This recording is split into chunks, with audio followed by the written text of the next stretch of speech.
and welcome back to the channel. In today's video, we are going to be looking at ScratchJr, and in particular, something new you can do with ScratchJr, which is going to really open up ScratchJr for creativity within the primary classroom.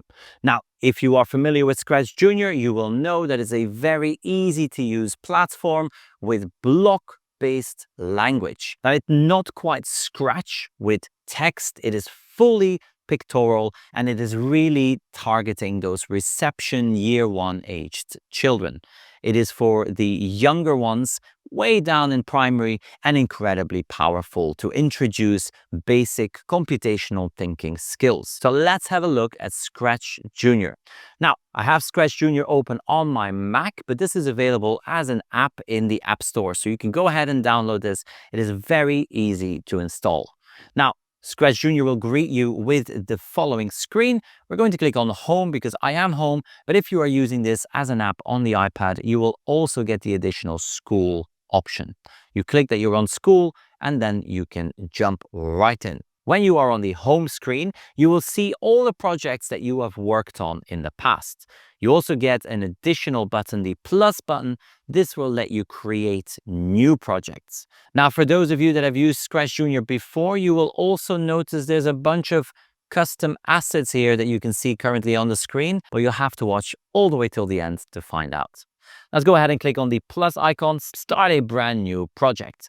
Now here we can have our asset. This is the character or sprite. We can position it anywhere on the screen, and we can assign code to this asset at the bottom.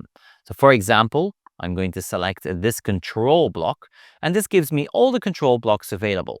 Start on the green flag, start on tap, start when bumping into something, start when receiving a message, or sending a message. We're going to start with the green flag. This is always a great introduction to those younger learners.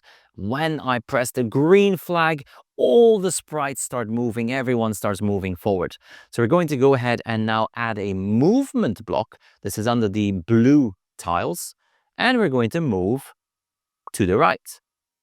Then, to round up our code, just good practice, always introduce your students to this, we're going to close the code. So you can see we have this beautiful loop. The loop is not shut, it's not closed on the right-hand side. So we need to close the code. Well, this is right here under the red tiles. These tiles are going to close our code off. Now you can compare this to the full stop in a sentence. You know, we need our capital letter, full stop. We also need our start, which is our event that is going to happen, and then we need our end where the code stops, this line of code. So we now have a green flag. We'll move to the right one step and then stop. Let's test this. Let's press our green flag at the top, and our sprite moves. We can change the parameters. Let's make this a 10, and now we're going to press that green flag again, and now it moves 10 steps. This button is a really good one to introduce very early on to your students, because what this does is it resets it to the starting position. Children get really frustrated when they see their characters all over the place. This will always bring it back to the starting position. Easy. And when they run some code that is not quite there, that isn't working, this button will really stop them from getting frustrated. In addition to sprites, we can add backgrounds. Now here you can see at the top, we have this beautiful little picture of a backdrop. We're going to click on that, and we have all these backdrops included. And that's it.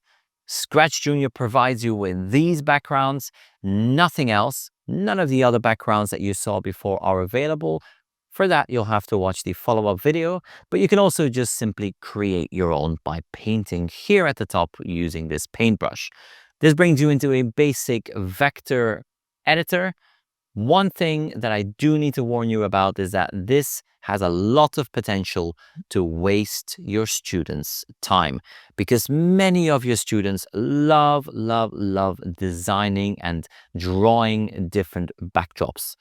That being said, the time they spend drawing the backdrop is just as valuable as computational thinking can also tie into which shapes do you use and how do you combine shapes to create a vector image. So depending on the outcome of your lesson, you may want them to spend that full lesson in the editor. However, if you're focusing on particular coding blocks or particular algorithmic sequences that you want them to use, then spending time in the editor takes away from the actual lesson. So this is where you are going to have to use your teacher judgment and just balance the two. Let's say I want to use this backdrop. I click on the OK in the top, and this is now part of my backdrop. In addition to having a single sprite, single backdrop, I can have multiple sprites and multiple scenes or different backdrops that I switch between. Now, it does need to be mentioned that each scene has a different backdrop, but it also has a different set of sprites. So the scenes have sprites within them. You can have multiple scenes, and then those scenes have their sprites. So for example, I'm going to create a second scene. This has a cat. I do not want the cat, so I'm going to just click, tap, and just hold it down. This is the same on the iPad. You press, tap, and hold. We're going to remove that sprite and add a different sprite. Here at the bottom, let's add one of the available sprites again. And if you want to use your own sprites or upload your own, I'll have a solution for that later on. Now here we're going to add the planet Earth. Let's press OK. We have our sprites. So if you can see now, we have scene 1 with a cat and scene 2 with planet Earth. You can add multiple scenes here. And as you can see, you can have up to 4 scenes. If you want to go beyond 4 scenes, you'll have to use a special solution. Here on the left-hand side, we have our sprites, and you can also add multiple sprites. So for example, here, if I want to have a cat and a butterfly, I can have both there at the same time. Another thing to make your students aware of is where does the code go? So they will often get confused and they'll say, well, when I press the green flag, my butterfly isn't moving. And that is because the code was attached to the cat. When I go back to the cat, you can see the code is here. When I go to my butterfly, there is no code attached to this. They can always see this here on the left-hand side. And this helps a lot to know who or which sprite they are adding code to. So here we have our yellows, we have our green flag, tap, bump, sending a message, receiving a message. We have different move blocks. We have jump, return to the starting position, rotating left, right, up, down, right, and left. We have the looks. We can have the character speak. We can grow. So for example, if I grow this butterfly, or we can also shrink it. So here you can see we can shrink the butterfly or reset the butterfly to its original size. Then here we have our hide. We can hide our butterfly. This is very confusing to the youngest of our students because when an object is hidden, you don't see it, but it is still there and you can still move it. So that is a concept they sometimes do tend to struggle with. We're going to reveal the object again. Then we also have some sound. We can record our own sounds or use the built-in pop sound. And we have a loop. This is just a repeat. How many times are you going to loop it? We can have a pause, stop, or change the speed of our character. So here you can see we can have 3 different speeds to change the speed of our character.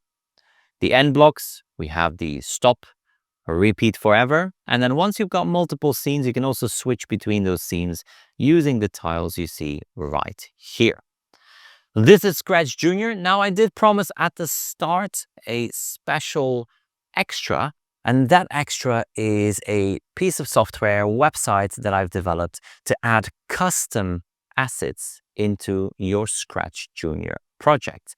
So as you will have seen here on the homepage, I do have a Goldilocks project. And here you can see I have those assets. I have Goldilocks, I have the pots, I have a background. These were all not part of ScratchJr. Now this is part of a website I've built called Amber Jr. Go ahead, check out Amber Jr. I'll make a follow-up video that really dives into how you can use this platform to create your own assets add them to your ScratchJr projects or upload your projects and tweak those assets. But you can get started completely free. Here you can simply start a new project or open an existing project. You can also browse the asset store and you can browse lesson plans. Now, many of the assets that I provide on this website are completely free. We also have a pro plan, and that gives you access to over 150 different assets, backdrops, and lesson plans that you can then use with ScratchJr. So do check it out. This website is my own website, just full disclaimer. I've made this, so by all means, have a play with it, see what it has to offer, and I will give more information about this in a follow-up video on this very same channel. I hope you found this helpful. Let me know in the comment section below, how might you use ScratchJr in class? What do you think this is going to bring to those Key Stage 1 classes or even your reception classes? Have you used it? And what are some of the main pain points you've found using ScratchJr? Also, if you are excited about Amber Junior, the customization tool that I've created to let you build your own lessons, let me know in that comment section below. Who knows? We may have to give you early access to some additional things that will become available on Amber Junior as well. In the meantime, thank you for watching, and I will see you in the next one.